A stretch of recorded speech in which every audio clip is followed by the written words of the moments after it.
postdoctoral student. So we are trying to capacitate our staff and students by being part of this project. So colleagues, the initial presentation had about 50 slides because the time allocated for me was about 40 minutes. But noting that we're running out of time and the colleagues that have come before me have covered all the theory of what is AI, what is augmented reality. So they've covered all the theory, accelerated the process of adoption of technology. And we are primarily concerned about the level of adoption because the limited adoption of technology, as we've seen, players. And without the adoption of technology, our sector risks falling behind in terms of viability, in terms of relevance, in terms of competitiveness in the post-COVID-19 technology adoption in the WNR sector. And we also wanted to find out what are the barriers and the challenges that are hindering the full adoption of technology in the sector. Then on that note, explore the impact of limited technology adoption on customer service and satisfaction within the sector, and also then propose the strategies that retailers and wholesalers can implement to enhance their operational efficiency, generate sustainable competitive advantages, and also improve their competitiveness. I'll quickly go on to the methodologies that we adopted for this study. This study was primarily a qualitative study with a few aspects of quantitative research, mainly to do with descriptive statistics, and we didn't do any inferential statistics. So we interviewed 29 businesses spread across 4 provinces, and we also did focus group discussions in an effort to validate our findings. Maybe before I talk about the results and our findings, let me challenges that we faced. We found that some of the retailers were really not willing to engage with us. That became a limitation of the study. And secondly, we only interviewed representatives coming from 29 companies. So our findings cannot be regarded as representing the general perspective of the industry. There could be some limitations from that perspective. And we got some databases from our colleagues at the Wrseta, and when we tried to engage those databases, we realized that some of the data was to some extent outdated. You get in touch with somebody, then you hear that the person is no longer working for this company. Then second, lastly, we realized that some of the participants were not really interested. The moment you say you're from a university, you're conducting research, they think that it's only for academic purposes, and in one or the other, it does not benefit them. So to a large extent, these challenges kind of delayed the completion of the project. In terms of our findings, colleagues, as you can see from those highlighted provinces, we engage with retailers in Gauteng, in KZN, in the Eastern Cape and the Western Cape. So we covered about 4 provinces. That's where the 29 respondents came from. And our respondents, or participants rather, came from small retailers, medium-sized retailers, and also large retailers. In terms of the nature of the businesses of our participants, the majority of them were from retail companies, and a few of them represented wholesale businesses. In terms of the line of business of the respondents' colleagues, some were from the clothing sector, some were running supermarkets, others were in the motor industry, others were in the merchandising industry. Then we engaged with a few officials from the Durban Wrseta. In terms of size of the businesses, colleagues can see that the majority of our respondents came from fairly large businesses with an equal number from medium and small enterprises. We're really interested to get the perspective of small businesses in terms of their level of adoption of technology. And we realize that mainly they haven't adopted much of technology owing to challenges with regards to funding and access to skills. I think this will come up when I talk about the other findings. So one of the questions that we looked at, was in terms of technology adoption before COVID. And what's interesting, colleagues, is that it's not COVID-19 that spearheaded or drove retailers and wholesalers to adopt technology. There was some kind of adoption already before COVID-19, though at a very steady pace.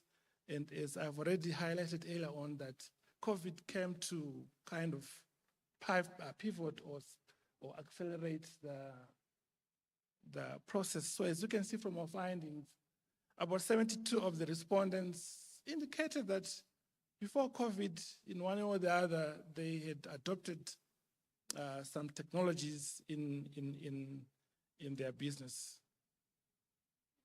Then the other question looked at the current state of technology adoption in those particular businesses, and this was generally a perception kind of question.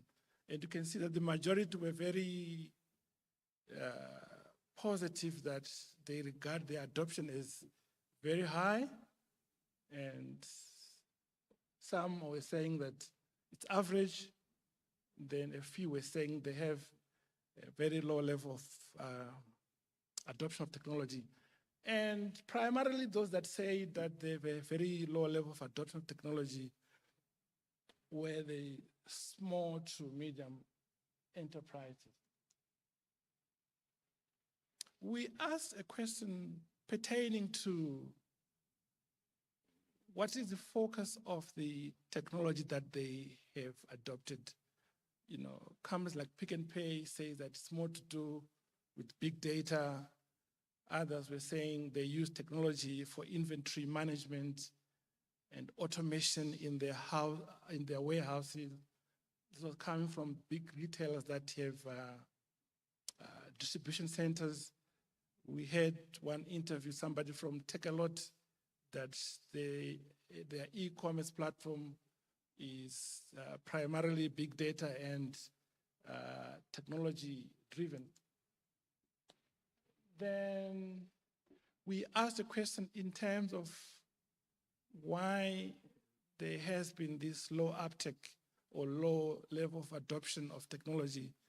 And to those that responded, they say that there was some kind of a disconnection between their strategy and the need to embrace technology. Others say that they didn't have adequate people with the relevant skills to implement digital technologies. Others say that, the unions have been fighting them because they argue that technology will lead to a loss of jobs. Others were arguing that there is lack of training. They would want to adopt, but they don't have the skills and that they need training. We asked some of the respondents in terms of what they think are the enablers of successful implementation of digital technologies within their businesses. And the most popular response was that we need training, we need to digitalize our processes, we need to carry out more research in terms of which technologies do we need and what do we need it for, how is it going to be good for our businesses. Then issues about the adaptabilities of their business models to the new technologies. Some of them were saying that we need to be innovative, and this should be linked to their strategies. We also looked at the key strategies that are being used by the respondents to respond to or to adopt to 4IR and 5IR technologies. The most popular one was that, they are going through gradual process improvements as part of technology adoption. All of them were quite very straightforward in saying that they don't look at digital transformation as something that is revolutionary in nature. They are taking a very considered, very gradual process to adopt to technology, and that they need support from their board for them to be able to access funding for the procurement of the relevant infrastructure that is linked to the adoption of technology.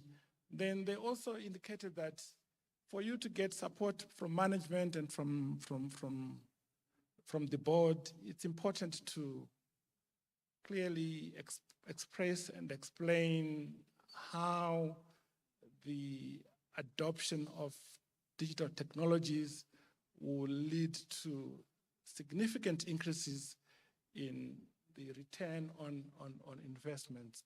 So you're not just adopting technology for the sake of it, but you want to enhance your business processes, improve customer service, capture competitive advantages, but at the end of the day, it must lead to profits and a return on investment.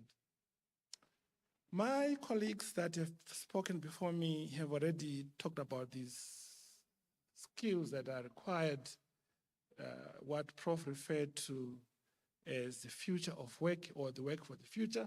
It also came out in our study that we need more and more skills in terms of data analysis, robotics, engineering, solar engineering, programming, IT skills. So I think I would argue that our study concurs with what the previous speakers have talked about in terms of the kind of skills that are required by retailers for the future. I think I've touched on the gist of what we found out in our study. I'll quickly go to a summary of our findings, as I have already alluded to colleagues that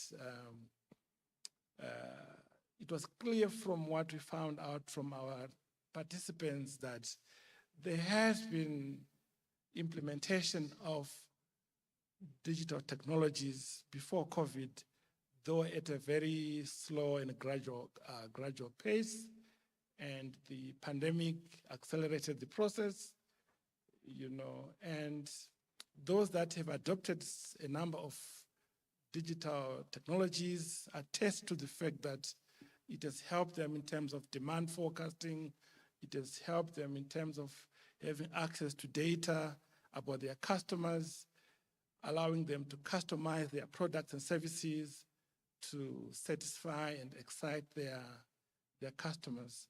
However, they were very quick to mention that they need more training, they need more capacitation, they need more funding in order to procure the relevant technologies and implement their technologies within their business models. Our recommendations, colleagues, emanating from our findings is that, it's important for retailers to implement systems that ensure supply chain visibility to support lean, efficient inventory management and demand planning. So access to data and access to technology must support retailers' inventory management, demand planning, and forecasting. Access to data about customers, their needs and wants, their location, and so on, should help in the determination of the location of distribution centers, warehouses, and even particular retail stores. And it also came out that it's important for retailers to incorporate green technologies such as solar power to reduce carbon footprint in warehouse operations. And the issue of employee training and education also came out that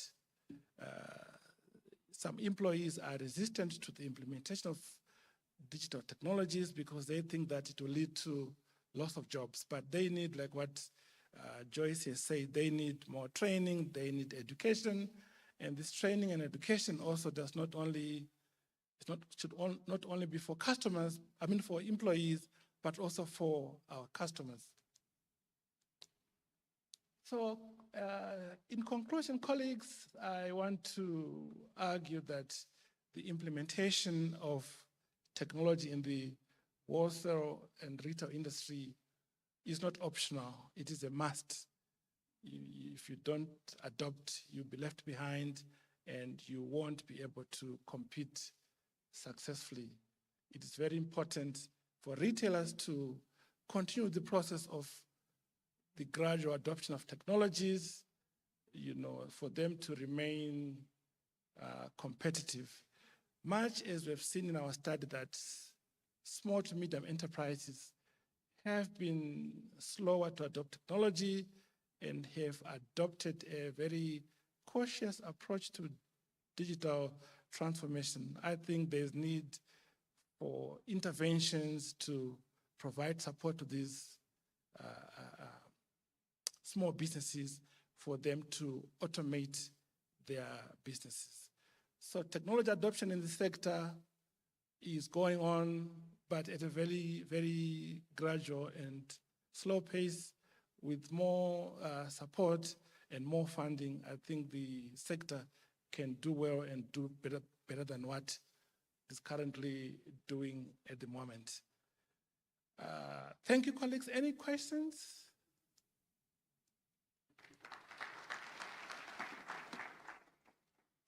I'll take some questions, colleagues.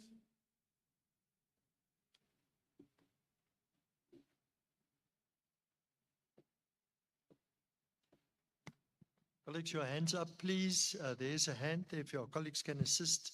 There's two hands that I can see here. Thank you there. And then there's one in the back. Noted. And the third one here.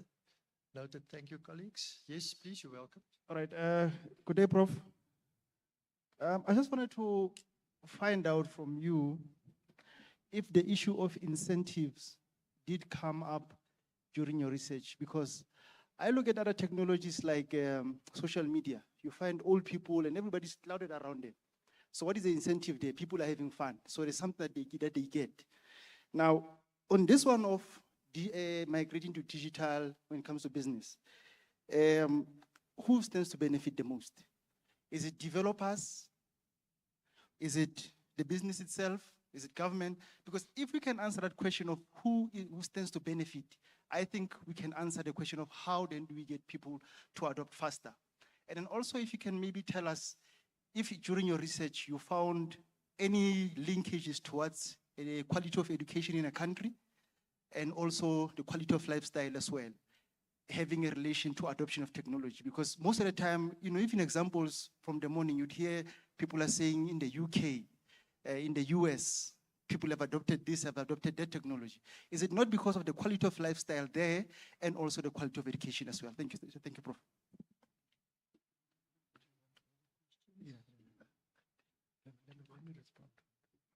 Okay, thank you very much for that brilliant question. You know, we realize that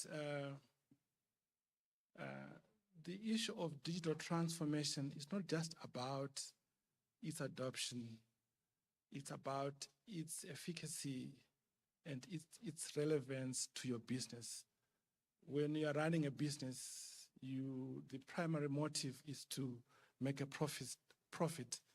So the adoption of a particular technology, if it does not lead to profit, because remember, when you invest in technology, you are investing for the purpose of getting a return on the investment. So if it doesn't make sense that you invest in that technology, don't, you know. But if that technology leads to customer service, leads to profitability, then it's worthwhile. From our study, to answer to your other aspect of the question, we realize that everybody who has a cell phone has access to digital technology. People think of digital technologies as something very high level. So if you're in Khayelitsha and you want to go to Camps Bay and you put your Google Maps, that's digital technology. If you order mohudu and pap on Uber Eats, that's digital technology. So let us not think of digital technologies as something really out of this world. We are already in that era, and there are some digital technologies that are currently being used by small businesses. But to take it further, I want to, you know, when we say the West or Europe and the US are developed, we want our retailers to start to embrace technologies like what was said in the morning. For instance, for Discam, I think they've been piloting the delivery of medication using drones. That's now technology that we can feel and we can see that will fundamentally cut the cost of doing business. Imagine if you order a pizza from Panarottis and it's delivered by a drone. It will cut down transport costs, it will cut down the time, and so on. So for a business like Panarottis, that kind of digital technology will lead to massive reduction in costs and huge increases in its profitability. So to answer your main question, I think we mustn't look down upon our people, especially in the township, to say that they are behind. They're also using technologies though on a limited scale.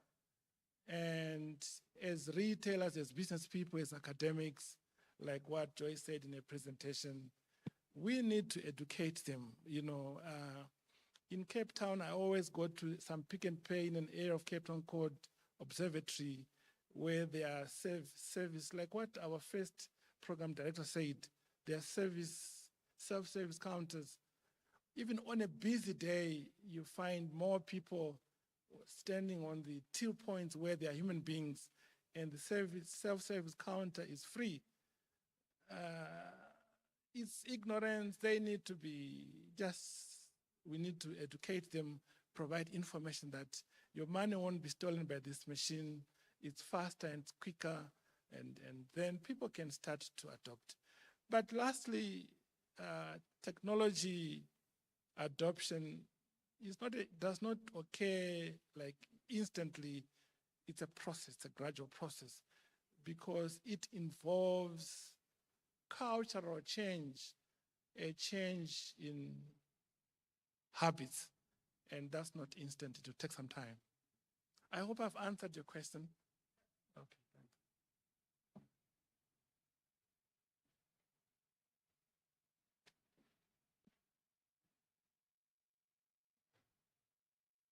thanks. Afternoon, Prof. You're speaking to Nonkululeko Mthembu from Smart. I like the example that you made about drones being able to deliver pizzas. However, I'm not so sure if, as a country, we are ready, we're developed enough to fully adopt technology in that instance, because that simply means the driver who used to deliver pizza is now out of a job, right? And I'm not so sure if they were skilled enough to get a job that is technology related. I'll make another example. So in Walmart, for supply chain efficiency, we've got a system that would count how many boxes the truck that has delivered, right? However, in Massmart, we still have people that would count. And what do we say about those head cuts within South Africa? You know, that is job cutting. And how do we now as a country deal with that? Thank you. Thank you very much. I'm happy that our study covered that aspect. Like what the previous speaker said, Prof. Mtambara, there is so much resistance to change, especially for well-established deep habits. And as he alluded to in the morning, technology is going to replace some jobs, but technology is also going to create some jobs. So for us to move forward progressively as a country, we need to get into a situation, I think he gave us that equation, where the jobs that are being created by technology are more than the jobs that are being destroyed by technology. If at Massmart you have decided to get rid of your drivers, drones don't operate by themselves. Drones require drone pilots. So as scooter drivers are removed from the system, we've got a new profession of a drone driver. So the reskilling, the upskilling, and whatever skilling that they were talking about, you are now training your scooter driver to operate a drone. You have upskilled him, and he's in a job for the future.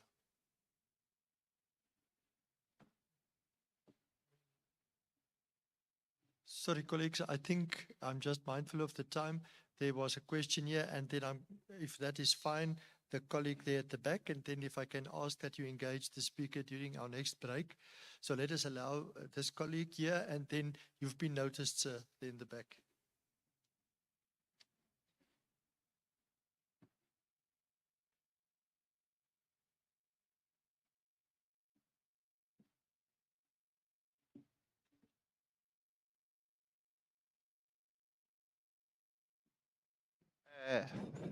Thanks, Prof. I think your presentation was very good.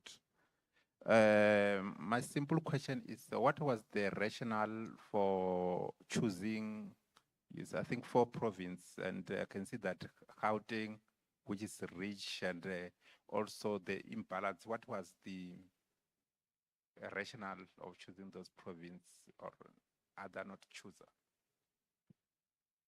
Very interesting question. Thanks, Prof. We were working on a database that was supplied to us by the Durban Wrseta. And the people that we found on that database that were willing to participate in the study came from that province. And we use purposive sampling. You are an academic, and some of our researchers were stationed in those provinces. So there was also an aspect of convenience of the ability to collect information through face-to-face interviews. I think I should include it as one of the limitations of the study. Colleagues, the last question in the back, yes, sir. Okay, thank you, Speaker. This is Melisi Zonotwala from the University of Johannesburg. I work under University Relations, and I mostly travel around the country promoting, obviously, the importance of education for the undergrad market. However, I find that under value chain, if you look at the value chain in South Africa, it's not balanced. And then my question I'm posing to you, actually to universities, is that are we doing enough as universities to make the studies or qualifications, like let's say retail, marketing, and integrating those with technology and AI, are we actually doing enough to make those attractive for people to actually even go and study further? Because if you look at universities, fields like retail, for instance, are mostly for, or actually you'd find a lot of people going into those if they did not meet the requirements for your STEM related studies. So my question is, what are we doing to actually make those attractive? Because if now the shift is on technology, engineering, and science, what about retailing in terms of making it attractive for people to actually buy into it and study further? Thank you. Thank you very much for that question. I'll answer your question in three parts. The first part will involve my ex-CPUT. I was HOD at CPUT, and we realized that I'm sorry to be talking about my colleagues here. We realized that our colleagues, or my colleagues, including myself, I went to university, had a Bachelor of Commerce degree in marketing, did master's, PhD, started working at a university. I had never worked in the retail industry.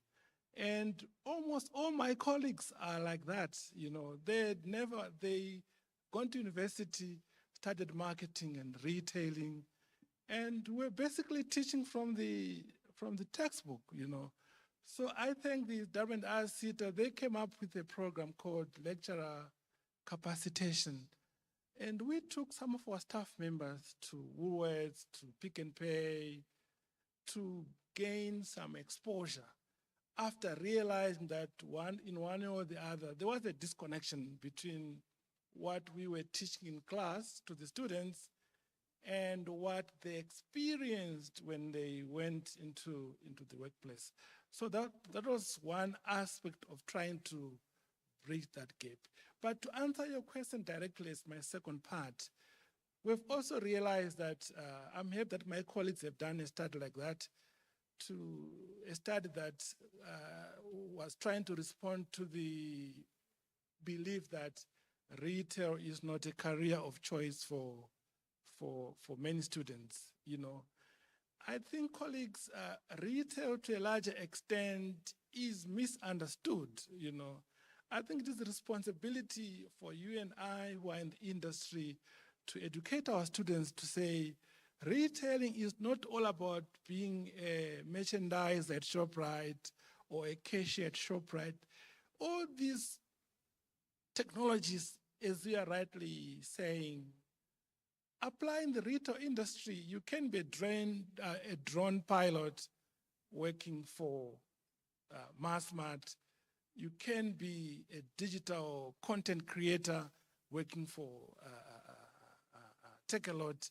So we need to demystify the thinking that, you know, retailing is all about working as a cashier or a merchandiser. And through career days, through engagements with undergrad students and students still in high school, we need to educate them about all these opportunities that are available in the sector, you know, that have to do with technologies, and take these students to industry and see how technology is being used in the retail industry. Then I think we'll solve the problem. I hope I've answered your question.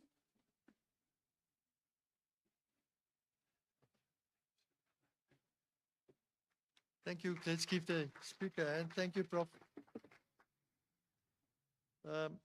Ladies and gentlemen, the next session, can I please ask the colleagues, may I ask our speaker to please come to the front, Mr. Duba, and also the panel, Dr. Terence and the rest of his team, Mr. Norman, Mrs. Ibrahim, Dr. Necha Kuma, and Mr. Dima. Colleagues, please.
Thank you to our audiovisual. That was actually on the program, just to make sure you're awake still.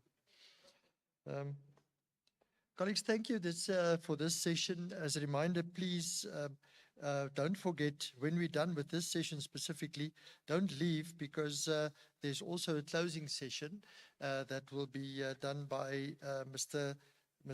Ramatlodi. There will be a prize giving event as part of that.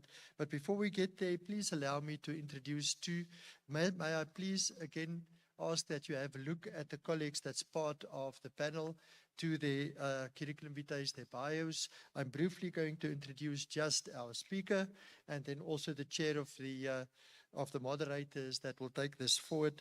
So may I please just welcome our speaker for the session. Very briefly, Mr. Duba is a seasoned professional and academic from the Cedarville community in Matatiele in the Eastern Cape, with a deep-rooted passion for business, leadership and community development. He has made significant strides in both the business world and also education. He's an alumni of the University of Johannesburg. He's got a national diploma in transport management, advanced diploma, a postgraduate diploma, an MBA. So quite a lot of academic awards that he's got. His academic journey has equipped him with a robust understanding of the intricacies of transport, logistics, and business strategy. Colleagues, please look at the rest. Currently, he's an entrepreneur. He founded Mind Nutrition, an organization dedicated to improving literacy levels and also enhancing public speaking and skills. And if you allow me, colleagues, let me just continue to our next contributor, and then they can continue. You can directly continue with the panel discussion. Dr. Hermanus is a senior academic at CPUT with over 30 years experience within the academic landscape.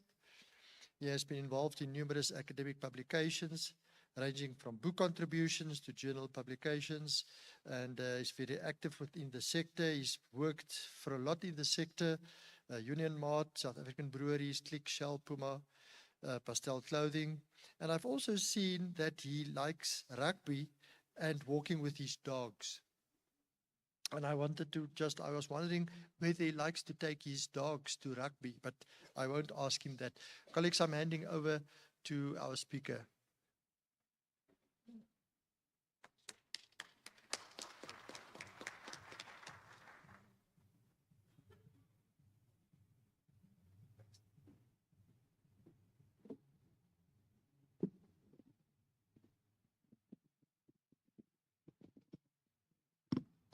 Good afternoon, everyone. Guys. Good afternoon, everyone.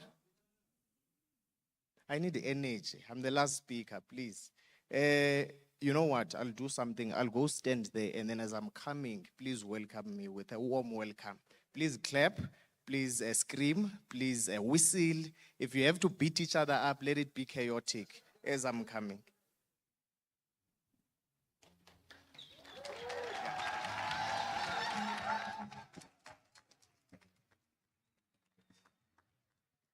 Now it feels a bit better. Thanks a lot, you guys. I feel welcome. So thanks a lot. It was in 1890 when my friend was born. To fast forward, when he was 6 years old, his father passed on, leaving him with a great responsibility to grow and take care of the other siblings and also to cook for them and all of that. To fast forward, when he was doing grade 7, he then dropped out of school. When he dropped out, he then went to work on a farm. So as he was working on a farm, to fast forward again, when he was 17 years old, 16 years old, he then forged his age so that he can qualify to be part of the US Army. To fast forward, after a year, he then got fired from the army, and then he then joined railway. He started working there as a laborer. To fast forward, because he had that attitude, in Xhosa we call it uphuma silwe, whereby you are very aggressive, you like to fight, you always irritated. So fought a lot with his colleagues.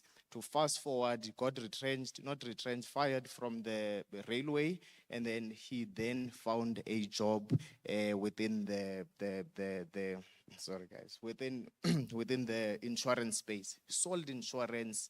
From there, he also fought a lot with his colleagues. He decided to go back home.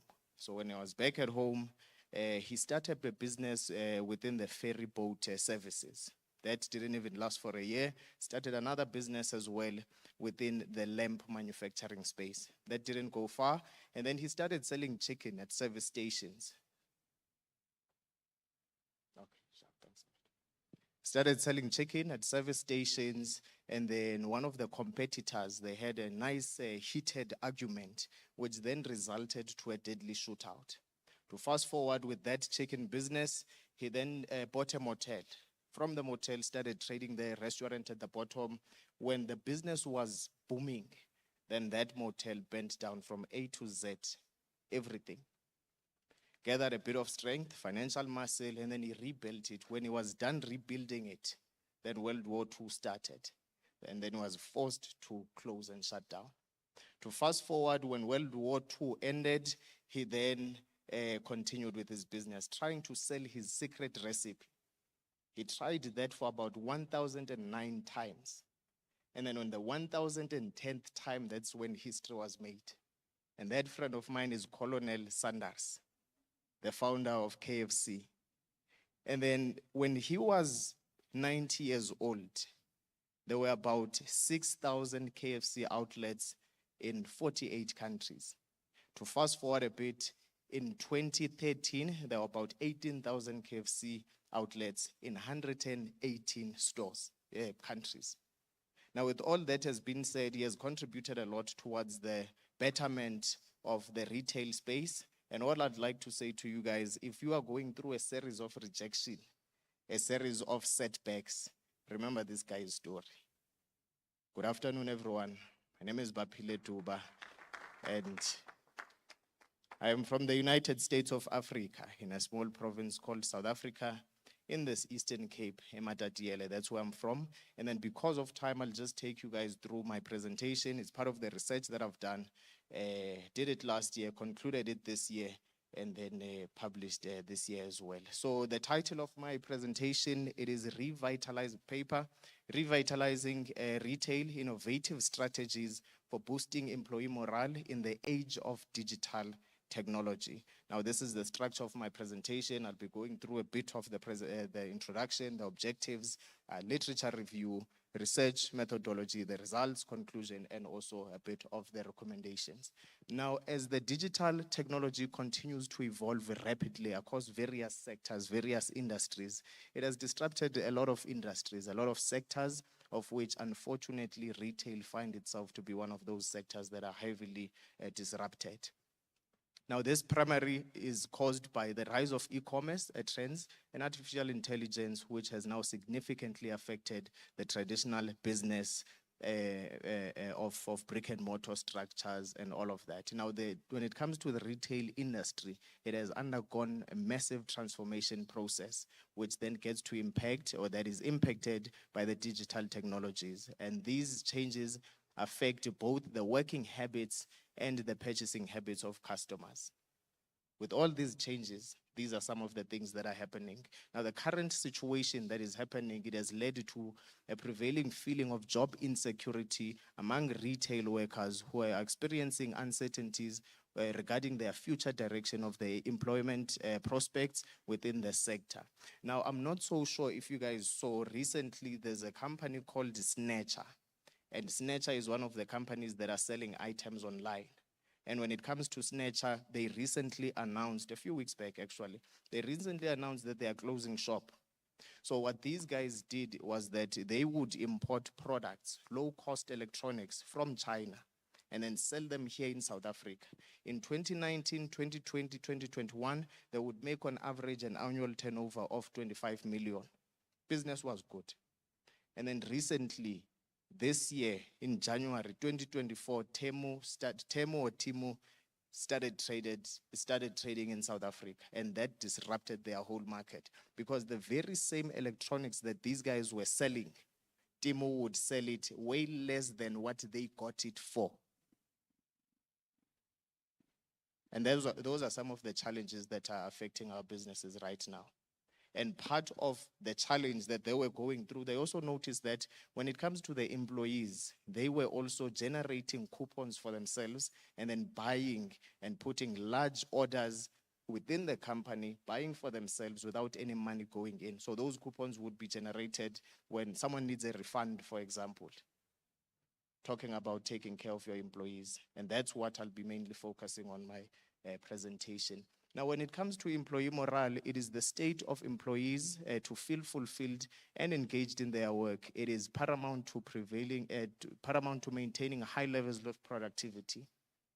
And for all of this to happen, we need strong leaders. We need solid leaders who are able to motivate, who are able to inspire their workforce. And right now, that's one of the challenges that we are facing. We do not have that. We do not have leaders that are able to motivate and inspire. Just moving forward a bit, part of the objectives of my paper or the research that was done, I wanted to identify the impact of technology on the retail industry and its effect on employee morale. Second part was to explore the factors that contribute towards low employee morale in the retail industry. And then the last objective was to investigate the role of leadership in boosting employee morale in the retail space. With all these things happening, what is the role of the leadership? The significance of the study, it is crucial to recognize the value of personal connection in the retail space. As much as technology is there to fasten processes, but we need those personal connections to contribute towards great customer service, and all of that cannot be substituted. Now, the study will undoubtedly contribute significantly to the development of strategies that will help boost the employee morale in the retail space. Now, part of the importance of employee morale, it is very important because it helps us to be able to retain employees. It helps us to be able to create a nice, positive workplace. If you were to ask your peers, your friends, your colleagues, community members, most of them, how do they feel about their work, their workplaces? A lot of them, you'd hear a lot of funny stories. A lot of them are frustrated. And it is us as leaders, that's the kind of environment we need to create. A very nice, positive work environment. When we've got a nice, positive work environment, employees are able to be creative. They can become innovative. They can become very creative and productive at the same time. Why? Because there's a nice, positive work environment. The theory that the framework that I followed, it was the Herzberg's two-factor theory, which was a very relevant tool for this study as it provided a framework for understanding the factors that influence employee motivation and contribute towards a job satisfaction in the retail industry. Quick example that I always make is that take two individuals. I'm trying to make a point to show that a lot of people, they do not get motivated by the same things. Take, for instance, there's a guy called Sipho, example. Sipho is from the Eastern Cape, deep rural. He's got a grandmother, got a grandfather, and then he's got his own parents, mother and a father, and he's got siblings. There are five siblings. And then he's the first graduate, first individual to get a job and start working with formal education. When he's working here within your space, what matters to Sipho is money. To motivate this guy, you have to make sure that there's monetary incentives that are there. To move on the other side, we've got a lady called Charlotte. Charlotte on the other side, both parents are working professionals in the C-suite level, and Charlotte gets everything she wants. To motivate these two individuals, you cannot use the same approach. For Sipho, you can use money. You can say, Sipho, you come work on Saturday, come work on Sunday, I'll add $300 to your pay. It would move him. He would be highly excited and grab that opportunity. You use the same approach for Charlotte, it would not land. Why? Because money is there and easily accessible for Charlotte. So all I'm trying to say is that it is always important as leaders, as strategists, as managers, it is very important for us to thoroughly identify the individuals that we are leading, the individuals that we are managing, in order for you to understand fully how to motivate each individual.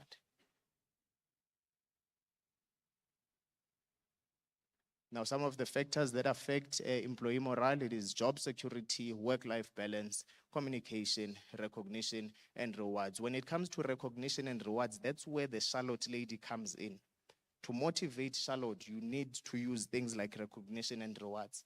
Why? Because when it comes to Charlotte, parents can provide everything for her, but they are barely there. She lacks that recognition. When you recognize her saying, Charlotte, the past month we have seen our sales going skyrocketing because of what you have done. Thank you so much. Give them a certificate of appreciation, something like that. It makes so much a difference to that kind of an individual.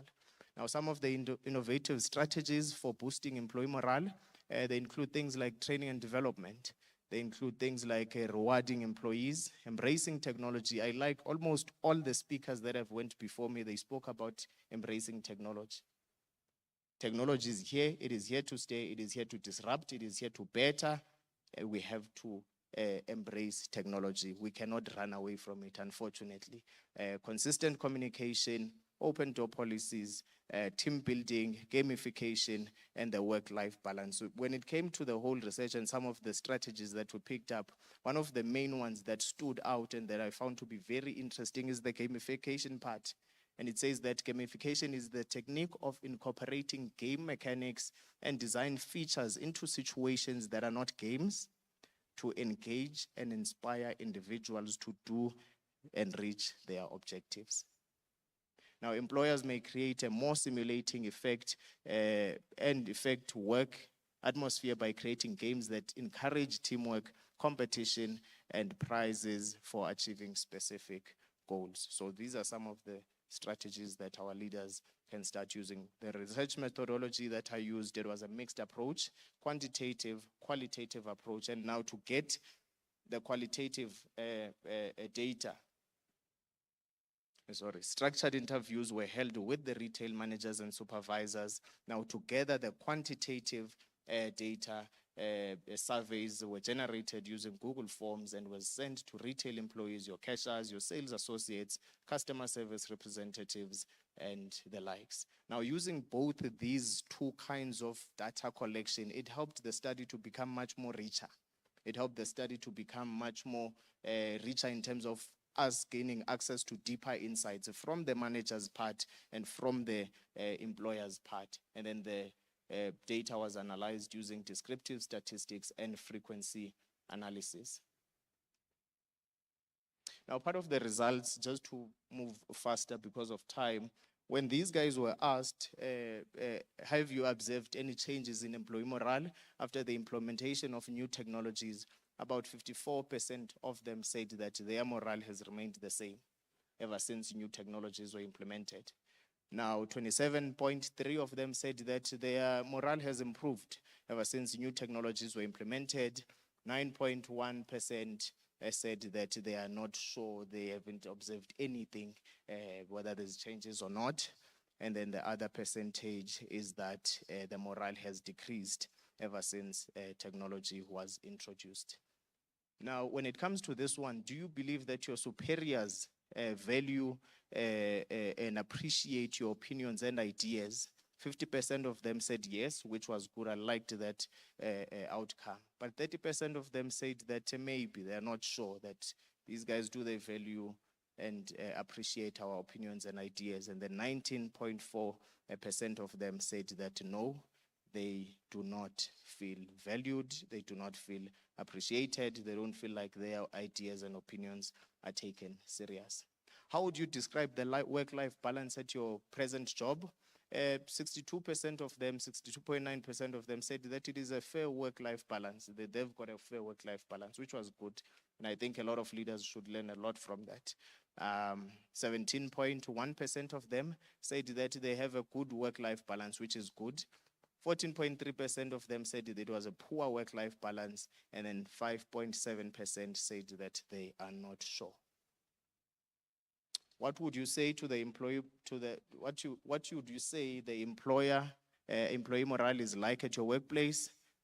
40% of them, 44% of them said that it is high. 6% of them said that it is very high. And then when it comes to neutral morale, 44% of them said it's just neutral, it's just okay. Low morale, 3%, very low morale, 3%. As much as those are small percentages, but those are some of the people that we need to be highly concerned about. How often do you get training or professional development activities? 22% of them said never. They've never gotten any professional development, nor training. 33% of them said that they get that kind of training once a year. 8% of them twice a year. 3 times a year, it's 6% of the people that responded that they get it 3 times a year. Every day, it's 6%, and then more than 5 times a year, it's 19%. So a lot of training needs to be done, more especially if we want to catch up with this 4IR and these digital technologies and all these digital advancements. What approaches or programs do you believe could be introduced to boost employee morale in the retail sector? One would assume that money comes first, that you give us money, we'll be highly productive. You give us money, we'll be highly engaging and creative and innovative and all of that. But a great percentage say that, 32% say that we only want opportunities for growth and development. A lot of them feel like they are boxed such that they can only become cashiers and supervisor. That's the highest level that most of them can go. They are hungry for opportunities. They want to be developed. And I think it is our responsibility to do that for them so that they can become highly motivated. 15% of them, regular recognition and rewards, all of the above, which is 9%. And then 12% of them would like flexible work arrangements. Want a bit of flexibility. A positive work environment, 17%. Competitive pay and benefits. Competitive pay is only 12%. Of all the respondents, only 12% are like, we want a competitive pay. A lot of times we tend to prioritize money and forget all these other elements that contributes towards a highly motivated employee. Now, part of the conclusion is that it is very important for managers, for retailers to fully invest in technology that would make the employees' jobs a bit easier. Someone spoke about let us not eliminate, let us not fire, but let us equip these guys so that they can work in a much more easier way.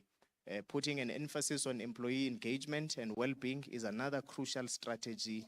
And then another one, it is instruments. Give managers the instruments and materials they require to mentor, to develop, and to foster a pleasant work environment.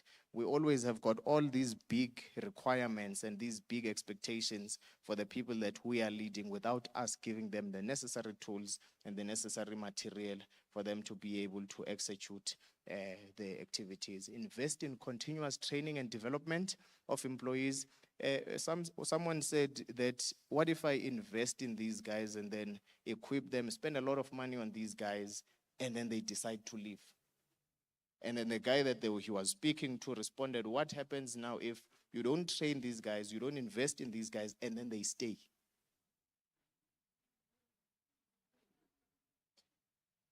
Give the required tools for the effective work of employees, reward employees when they do a good job, make work interesting by using gamification approach, provide employees with discounted prices for goods and services. Now, part of the future research, some of the gaps that I identified during this journey was that moving forward from where we left off, moving forward, it would be interesting to see research on digital technology as a mediator or moderator of innovative strategies on employee morale. Another one would be on diverse innovation approaches in enhancing workers' motivation. Another one would be the long-term impacts of innovative strategies on employee morale and motivation in the retail performance.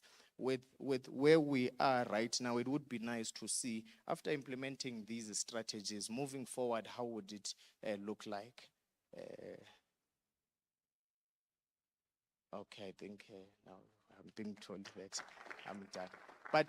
But last one, as I'm just closing off, I've got 40 seconds left. As I'm closing off, there's a post that I saw recently about the CEO of Nokia, that when they were having a brief conference talking about their acquisition by Microsoft, part of the last words that the CEO, at that time it was Stephen Elop, what he said was that we've tried everything.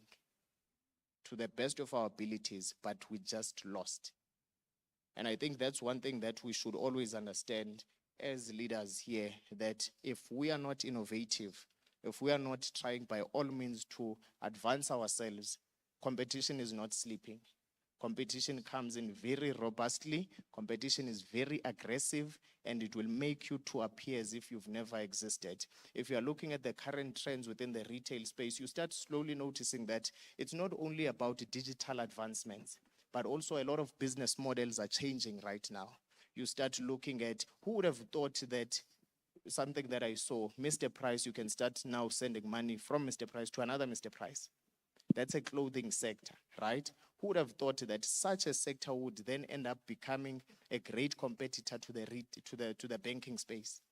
I'm sure the banking sector, when they are thinking of their competitors, they think of Capitec and all of that. So with all that is being said, let us always pay attention to the unlikely competitors. You start looking at the current trends that people are no longer buying cars. People are tired of the expensive maintenance costs. People nowadays, with the trends that are up there, people lease cars and they use e-hailing services. Why banks keep on rejecting us for vehicle finance? When you now own a vehicle, there's a lot of maintenance costs that are there.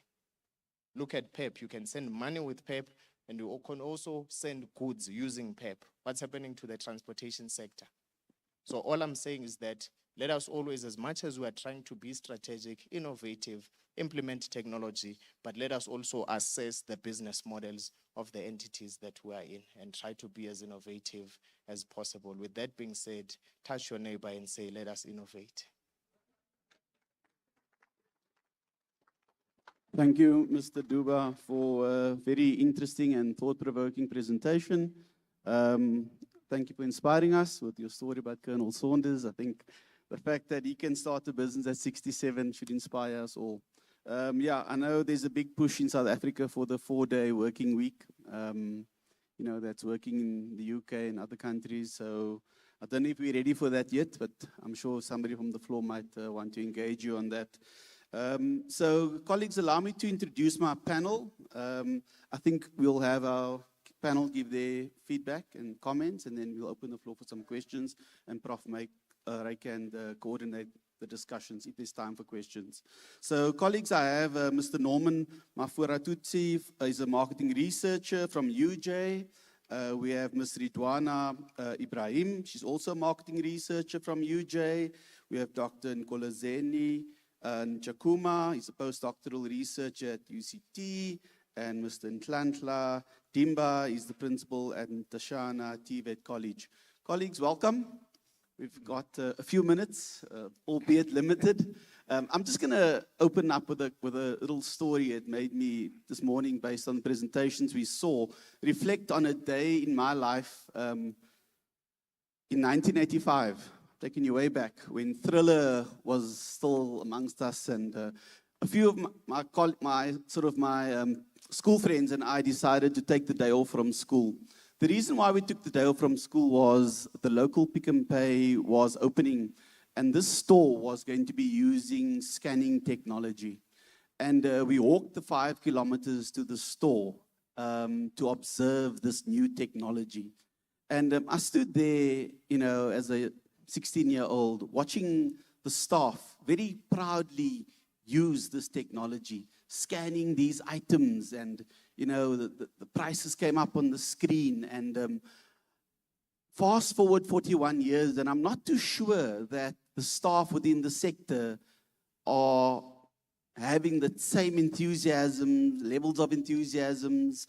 I think there's a level of apprehension attached to the technologies that's bearing down upon the sector. So from my side to the panel, firstly, just an open discussion, you know, how do we allay the fears of the employee within the sector as far as technology goes? That could be a thought on your side, or just a comment on Mr. Duba's presentation. So I'm opening up to you, colleagues. Feel free. We've got about 14 minutes, so feel free. Yep. Ready? Please proceed. Am I audible? Am I? Yeah. Okay. Well, excellently presented. I liked the study. I enjoyed every second of it. It's just a few things that I need to find out from you so that at least I can be able to, gain a better understanding of your study.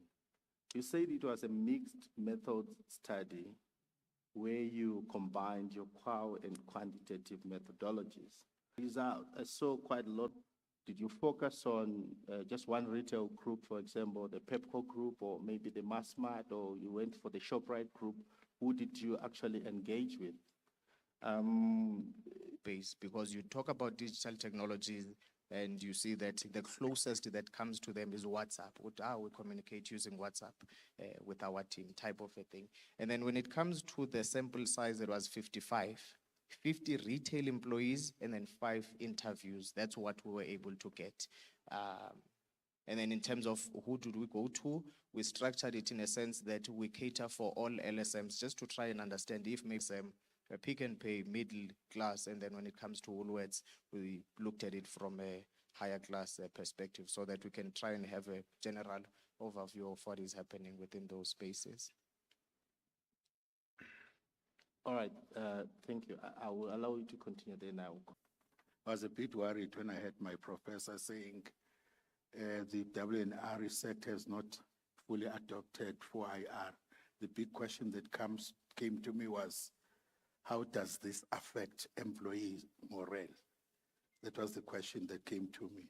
But to summarize you in my own words, but trying to see what you were saying, as we navigate the ever-changing digital landscape, we must not only adapt our business strategies, but also prioritize the well-being of our most valuable assets, our employees. I think we are also saying, in other words, that high employee morale is not just a nice thing, but a cornerstone of business. Now, most speakers, Prof, fortunately, I was listening to you attentively. We talk about, and others, we talk about training. I'm a pedagogue. You talk training, you talk me. On-job training, apprenticeship, you can go to coaching and then mentoring, e-learning, etc., etc. My question is, there is training. Who is training who? Who is this trainer? What is he training? I'm from the TVET sector. We are having a problem because the who is not understanding that which he needs to teach. Lecturers are still teaching in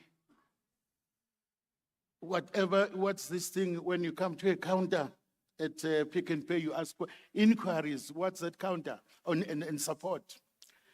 They are using their old 22 years old textbook from University of Zululand or Port Hare. They've never been to industry. Who is training? We are talking about the new world now. Who is training? Number two, what is it that they are training? Was the employer their business? Was the sitter there? Were the lecturers involved? Is QCT aware? If we don't look at those things, we're going to do everything we're talking about, but we'll still fail. There'll be a mismatch. Thank you, Mr. Dimba. Mr. Duba, I'd like to respond to Mr. Dimba.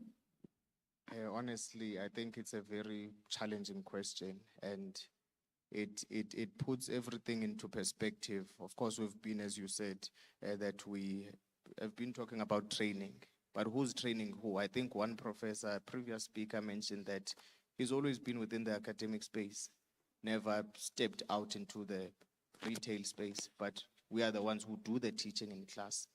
And how do you then teach if you've never seen and tasted what is happening out there? So I do understand the depth of that question, and I think it's something that all of us should ask ourselves. So who's training who, and what are we training about?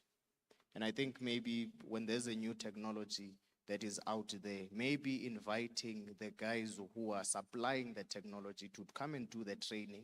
If maybe, for example, that particular technology is developed by Microsoft, it is always good to bring the experts, the Microsoft guys, to come and teach the employees as to how can we utilize this kind of technology. So I think at the very minimum and basic, I think that would be the first approach. Thank you, Mr. Duba. Yeah, I think we're talking about knowledge and skills transfers. Maybe they are not mutually exclusive items. I think there's a role to play, and I think we attended the learning sessions with the Wrseta last week in Cape Town, and I think there's a role to play for the university, there's a role to play for the TVET college, and I think that's going to be a focus, where somebody has to transfer knowledge and somebody has to transfer skills. And I think there's hopefully a natural synergy going forward between these types of institutions. Colleagues, any further comments from the panel? Over to you. Thank you. It was a very good presentation. I think the fundamental for anything to start with the survey is to do the research, like what you are doing, most of academic and most of the scholars who are doing. But the things which is a very, let me start by your research, which means that the approach on how we conduct research, it very have an impact on what we must know in order to have an impact. And I can see that you indicated about the theory and maybe critical analysis, because there are some various theory which come from, and the check is to check what is the relevance of that theory in a South African context. That's also very critical. So on your studies, you indicated, I will agree with them, you said the mixed method, which is some of this aspect is not clear, because when you conduct something like the satisfaction of the employee, here you choose, like the sample which you have choose, you choose managers and supervisors, and which are the most middle management or the link between management. And most of the people who suffer mostly are the, your cashier or those who are ordinary. And I think that is where the limitation of the start, because you will never, because once you identify the people who are going to answer your question, it can determine, you find that the whole result, it cannot reflect the what happened to the retail industry, and that has an impact on the whole statistic. When I look to the whole statistics, obviously you find that the middle management in most of the company, they have more benefit than the lower in terms of the package, because you find that when the organization or retail industry, when they do that, depend on the level, those who are in the middle, they'll get some incentives, but those who are lower, they're the one who complain. And those complete results became a challenge. And from our academic side, now because of the world, I think, thank you for the professors who present. And I think as an academic, we are using to the, move to the right direction, but even that needed to be improved. In university, the like for example, you see the approach is that interdisciplinary, so that we must not have a qualification called retail management. It's supposed to be a mix of certain, like for example, even if you are doing retail, it's supposed to have some course in like artificial intelligence must be there, so that when you are becoming employed in the retail industry, you are not being specified in a certain environment. You can work anywhere in the world. You can be multi-skilled in every, because what is very critical nowadays is the creativity, this soft skill, new result. I find that the result is already conducted, is already there on the research. So which means that on that gap, you avoid a situation wherein you drive a new knowledge, not replicating of what is already there. Thank you. Thank you, Dr. Nkuledzeni. Mr. Duba, I think that was more of a comment than a question. So with your permission, Yeah. I'm going to ask our last panel member, Ms. Ibrahim, maybe for your comment or question to Mr. Duba. We've got about 48 seconds Okay, left. perfect. Can you guys hear me? Okay. Lovely presentation. Thank you so much for that. You said that you used Pick n Pay and a few other retailers in South Africa for your sample size. So I've noticed with Pick n Pay, what they use to acknowledge their employees is at the end of every month, they have best employee of the month or something along those lines. So do you think that is an incentive, because you mentioned how acknowledging and rewarding the employees boosts employee morale? And to go back to Doctor's question from earlier regarding the how these current employees are not as enthusiastic about new technology, I would think maybe upskilling them and having, like you said, the training with them, and also incorporating the employees in the discussion and telling them, like, listen, this is the technology we are bringing. It's worked for X, Y, and Z. What do you think? And also adding them to the discussion helps, because they are front-facing employees. They are more likely to deal with the consumers and they know what will work for them. So I feel like transparency and communication goes a long way. And there was also this one article where it said upskilling employees. Actually organizations can retain them for 5 years on average, which is twice the normal amount, because you've given them the opportunity to improve and they feel like they belong in the organization. Thank you. Thank you for the question, Ms. Duba. Just a comment there. So do you think you've mentioned it's not about monetary rewards, it's about recognition and that whole self-actualization part of recognition for the employees. So just maybe a closing comment before we open up the floor, maybe for one or two questions. Over to you. On my side, thanks a lot. I think the employee of the month part, there are some entities, even ShopRite, they do that. Pick n Pay, they do it. I've never seen it at Woolworths, but some, they do certain things. From all the suggestions, you find that maybe they're doing 2 or 3, but the rest, others, they don't do, type of a thing. So there's some who are already implementing some of the things that we suggested, because if you notice properly, most of the things that we found, it is not new stuff. It's just that a lot of us do not implement them.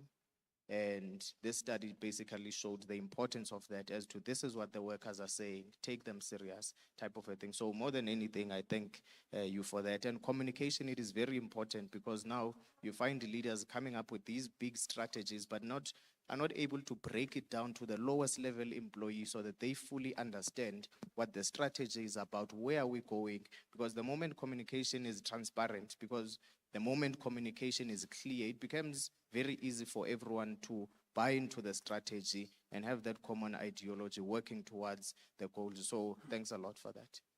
Thank you, Mr. Duba.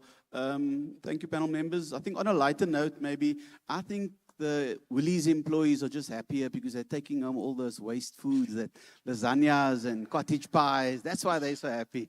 And the ShopRite guys, they get Employee of the Month award. So it works. The sector's worked out the model. So thank you, Mr. Duba, for your presentation. Prof. Ryk, over to you for some final questions from the floor, maybe 2 questions, and we'll just... So it's interesting how strong non-verbal communication is. Do you agree? So when the time became less, I stood up and I came and stood here. So you probably thought, okay, so now we must get to an end. And also Dr. Terence was getting up, and colleagues, so we're a little bit pressed for time, but I don't want to exclude. Thank you, Dr. Terence. You could also have taken the questions, colleagues. Let us allow, can we make it, let's see, please put up your hands if you really want to engage. Otherwise, you can engage with the speaker over lunch, but you're more than welcome. Yes, please, colleagues. So a few hands up. There was one there. You're more than welcome, colleagues. Anyone else? There we've got, and there you've got our colleague from KZN. And here we've got another. If you've been noted, there's a colleagues that side.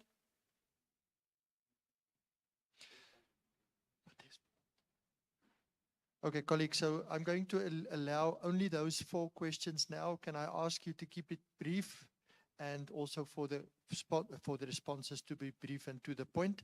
Let us start with the colleague there. Okay, thank you for that wonderful presentation. I just have a point to make and then a question. So I had given my retail students an assignment and it was on ShopRite. And one of the things that they all highlighted in the assignment was training. And the reason for them saying training is because generally the workers have bad attitudes or poor attitudes towards service. They have very poor, they don't manage their customers really well. And I find it interesting because if you have to take that study and put it into some other place other than a township, you get a different type of response. So with that being said, my question is, why is it a challenge that in lower end retailing, workers generally have a poor attitude? I mean, is that something that you would look at or consider in further investigation into your study? So that's my question. Thank you.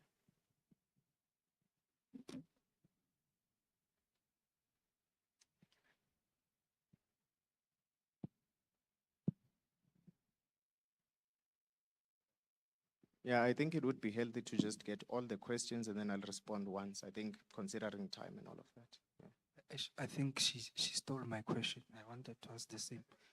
But I think we need to employees to training. And then we expect their morale to be high. You said if you invest money in them, you train them, and then they don't leave.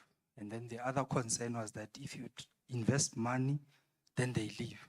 But when they stay with the company, we hire comrades.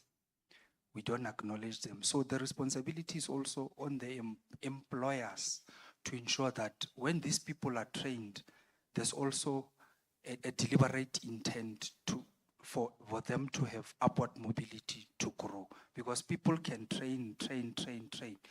You spoke about 2-3 speakers there spoke about what is the mixture when you were doing your research. I also wrote that question even before the first speaker put the question to you. Did you remember in any workforce, there's different generations. The relationship is both ways. We train, but there must also be a reward in terms of not just money, but reward the loyalty of people who stay in the company by allowing them to grow. I think then it will be a win-win. Thank you.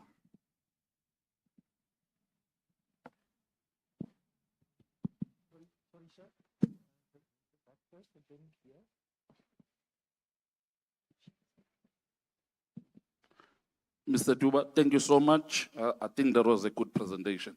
Just want to assure you, in terms of leadership, South Africa does have good leaders, especially at the top level. If you look at some of these big companies, I mean, you'll appreciate what is going on at Shoprite and Checkers right now. You could see that the CEO and the team is doing a great work. I mean, in terms of omni-channel, in terms of e-commerce, if you look at what Clicks is doing, if you look at what Pepco Logistics is doing, I mean, I think we are doing well at that level. However, I think when we are looking at the technical skill, that's where we need leaders now that is going to adapt to the changes. And that's the gap that we need to close. And I'm happy that the wholesale and retail Wrseta is working hard to close that gap. But we need to use this platform to bring relevant people that are going to make impact. You know, I'm not too sure how many learning and development managers are in this room from private companies who should come and tell us what is it that is required at the private space. Because if we do not know what is happening at the private space, I mean, all the TVET colleges, the universities, they could be teaching things that are not relevant, that we do not want in the private space. So that is very critical. Jumping to the point that Dr. Terence was raising, with regards to 4-day work, retail is about 24/7.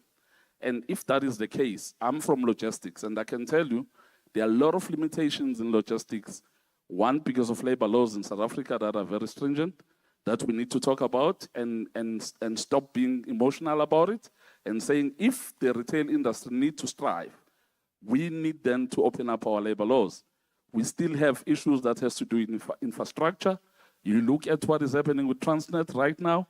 We are heading to peak, and issues are still with Transnet, and we cannot get our stock for our stores to operate. And we need to be talking about that and stop being emotional about it. So I'm basically saying, I mean, South Africa right now, we are doing well, but we need to start looking at the issues and bringing people that are going to make changes in this country. Thank you.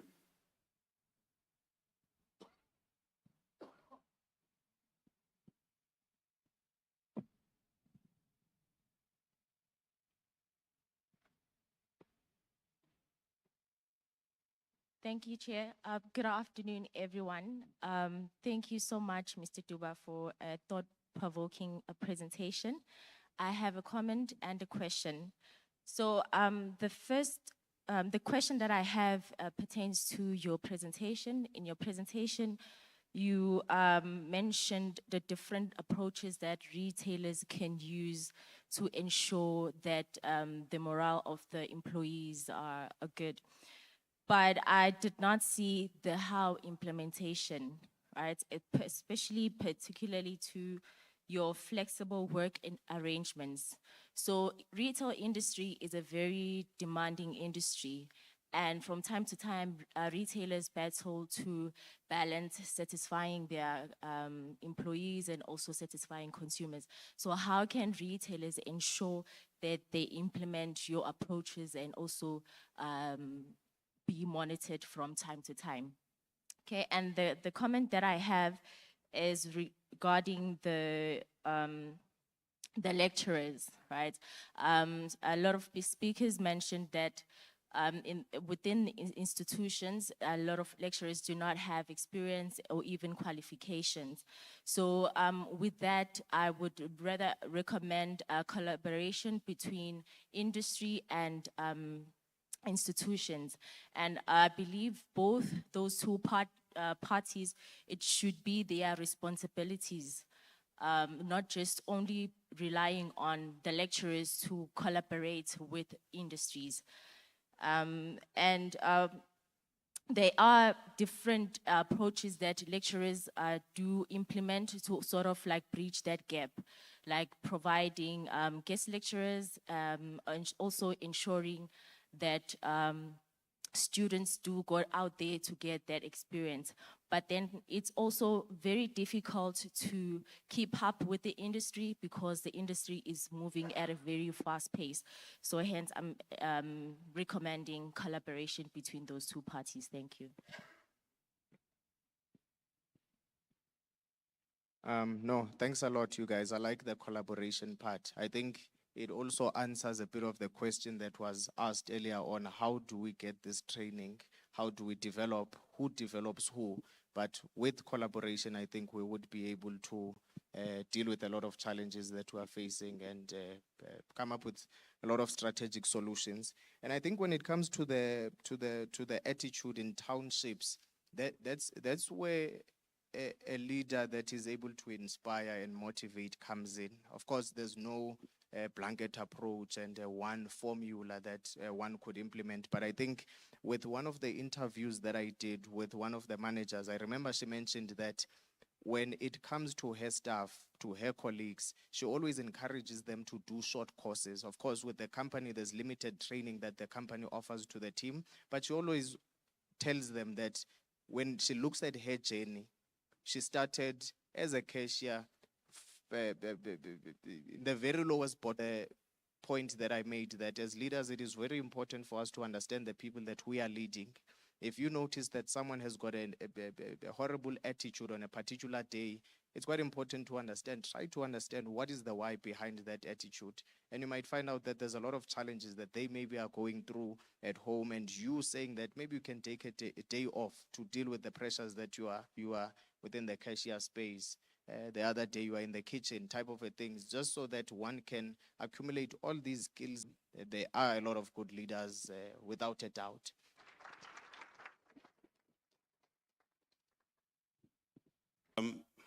Just to reflect that education and training as well as engage with the digital disruption and contribute to the wellness of businesses are the responsibility of such institutions.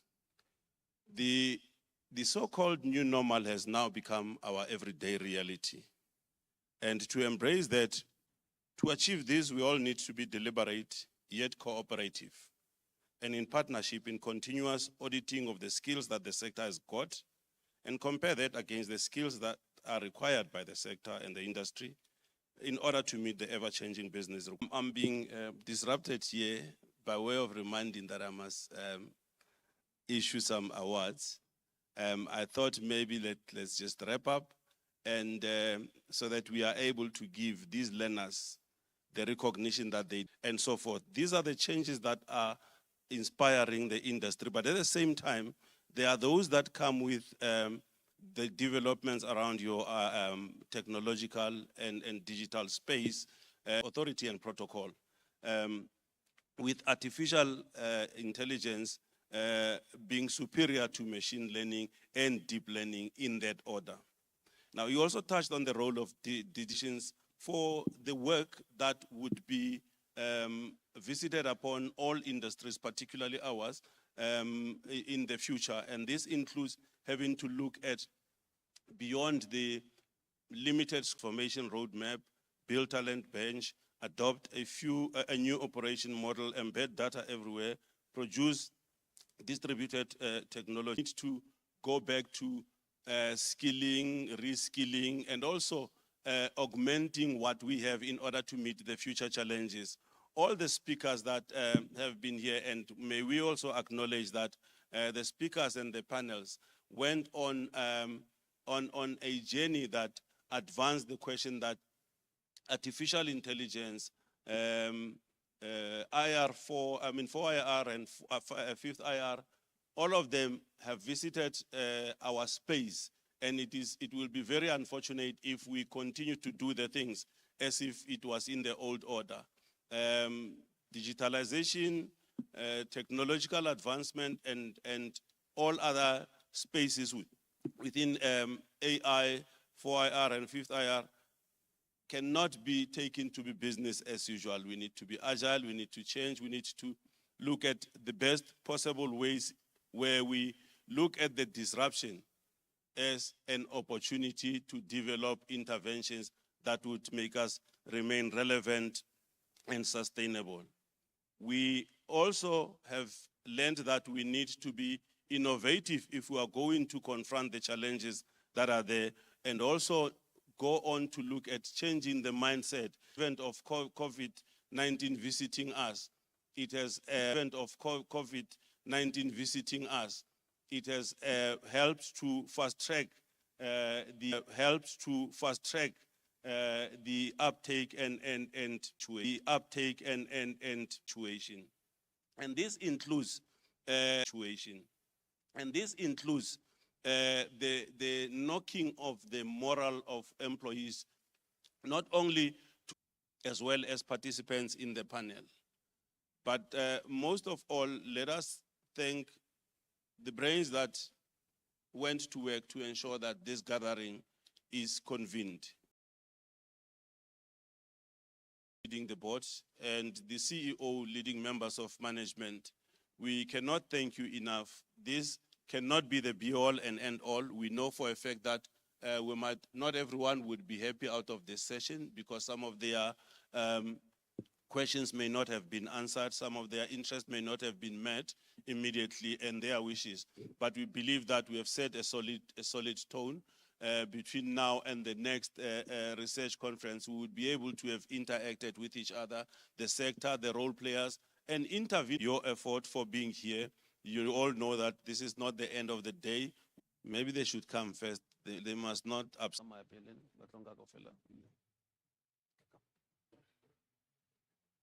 The retail sector becomes a sector of choice, and maybe it is saved. But later on, there is also a gathering where there would be